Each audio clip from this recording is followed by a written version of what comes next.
থানা থেকে মাত্র ৫০ গজ দূরত্বে চট্টগ্রামের খুলশীতে একটি আবাসিক ভবনে ডাকাতি করতে গিয়ে ধরা পড়েছেন ১২ জন। গোয়েন্দা পরিচয়ে ভবনে ঢুকে খেলনা বন্দুক দিয়ে ভয় দেখিয়ে ডাকাতির চেষ্টা করে তারা। এদিকে পুলিশ বলছে, ডাকাত দলের সদস্যদের মধ্যে আছে চাকরিজীবী, প্রবাস ফেরত ও সাবেক ব্যাংক কর্মকর্তা।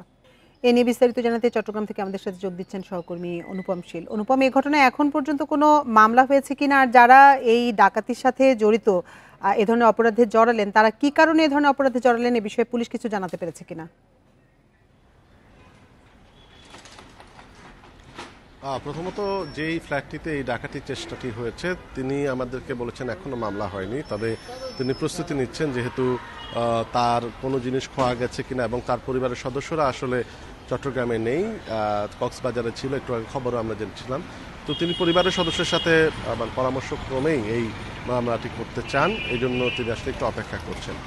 আর দ্বিতীয়ত যে কথাটি যে আসলে কেন এই ডাকাতির বিষয়টি, পুলিশ প্রাথমিকভাবে যেটি বলছেন যে যেই সদস্যরা বা যে লোকজন এই ডাকাতি কর্মকাণ্ডটি পরিচালনা করছিলেন তারা মূলত পেশাদার ডাকাত নয় বলে তারা অনেকটা নিশ্চিত।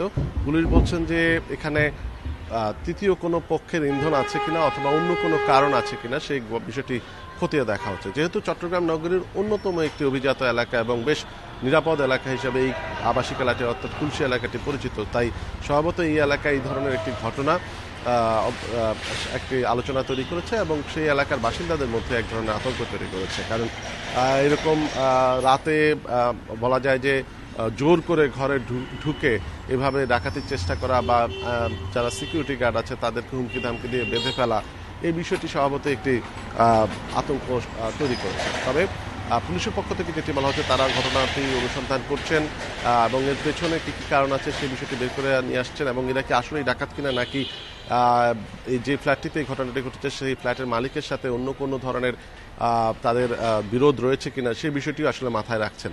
তো সবকিছু মিলিয়ে আসলে হয়তো আরও কিছু সময় পরে এই বিষয়টি সম্পর্কে আরও বিস্তারিত জানা যাবে যে কি কারণে। কারণ এখানে আমরা যারা ডাকাতি করতে এসেছেন তাদের পরিচয় যদি দেখি যে তারা কেউ প্রবাস ফেরত, কেউ সাবেক ব্যাংকার, এই ধরনের লোকজন আছেন, অর্থাৎ যাদের স্বভাবতই এই ধরনের হিস্ট্রি নেই যে ডাকাতি বা চুরি, ছিনতাই, রাহাজানি এই ধরনের হিস্ট্রি পুলিশ প্রাথমিকভাবে এখনো পায়নি। তাই কি কারণে আসলে এই লোকগুলো এই ঘটনাটি ঘটাচ্ছেন সেটি এখন বড় প্রশ্ন হিসেবে সাধারণের মধ্যে এবং স্বভাবতই পুলিশের মাঝখানেও দেখা দিয়েছে।